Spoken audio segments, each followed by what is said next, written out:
about you? Can we talk to you about the vote that just went down? Which the vote on the rule? Yes. I mean, by went down, I mean happened. Done. Well, the more Democrats voted for the rule than Republicans. That's situation normal. Every major piece of legislation that has been passed since October has been passed with more Democrat votes than Republicans, with the exception of the TikTok bill. Every other bill has passed with not just a little, but generally significant more votes from Democrats than Republicans. I also want to address something that really is important. There's been a lot of, I'll be nice and say misinformation, but frankly from some straight up lies about what has happened with respect to the H.R. 2 vote and border. If my colleagues want to own that they are passing legislation for Ukraine, and reasonable people can debate about the merits and how much and when and spending and all that, let's have a debate on that. That's fine. But they want to pass funding for Ukraine, knowing full well that I asked in the Rules Committee, is there one single scintilla of anything about the border in that bill? And they all said no.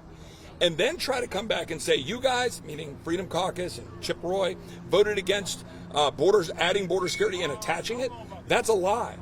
And you guys need to report that, because the rule was a separate rule designed to fail, designed to get passed as a cover vote for Republicans and sent over to the Senate to die.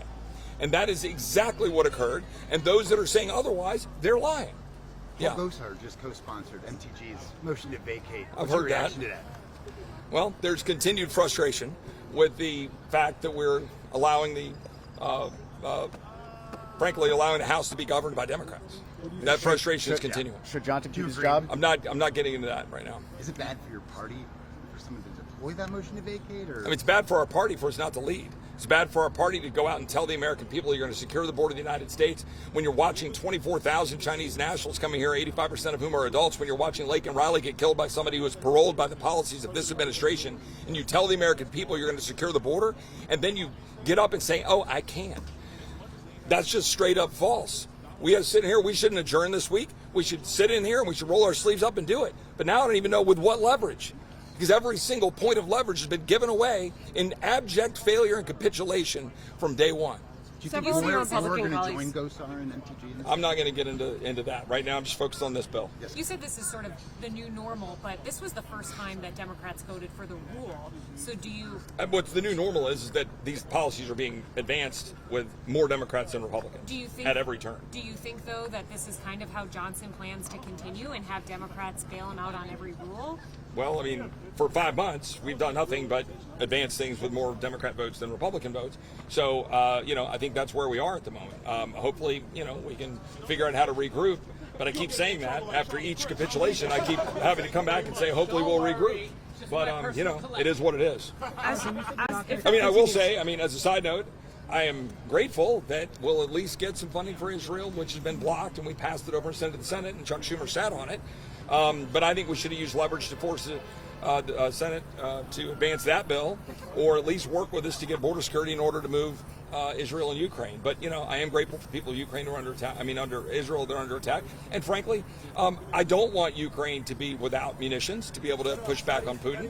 But when you spent $44 billion of the $113 billion on lethal aid, where the hell is the other $69 billion? And now they want more money out of us. So, we need an accounting and we need a border security, and we got neither. But so does he get any? You'll vote for the Israel aid bill? As an independent, I got to look at it and see. I'm generally inclined, but I got to think through the individual votes today. But they don't matter. It's all a sham. Everybody gets the joke, right? They took the Senate bill, which stripped out a veterans provision, put in all of the Senate priorities, sent it over, and now we're attaching all the amendments to that in one package to go back over to the Senate. It was all pre-set, pre-designed, all pre-conferenced, fully, 100%.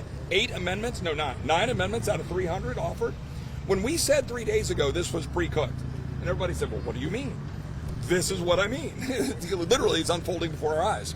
Does he get any credit, though, for, in many ways, he kind of got Democrats to finally cave on voting for all these bills separately? Each one's going to get its own vote. Oh, good grief. But to vote on them separately, we already had a vote on Ukraine. On Israel. Now you're going to have a vote on Ukraine. We're getting nothing on the border. We didn't want to vote independently on Taiwan and whatever. All these things are getting packaged together, and there's no real debate, no real amendments. You need to get a chance to get in there and try to dig out and see exactly what we're going to be able to do to force Ukraine to have a mission to know, are we going to be back at the table in December? Are we going to be back for another supplemental? And by the way, when have we paid for any of this stuff? For 25 years, we have been, basically engaged in war or funding wars without paying for it. So, to all the, rich Americans out there and donor class, it's all going, yay, we're sending money over to Ukraine. Pat yourself on the back, put your blue and yellow pin on. When are you going to volunteer higher tax rates to pay for this? Because you've been hiding behind low tax rates while you want to send American men and women to war, or you want to fund Ukrainians at war. Debatable policies, yes. I very much believe that we need to stand strong and advance in defense of democracy against Putin. I very much believe in trying to stand alongside the people of Estonia, the people of Latvia, and the people of Poland.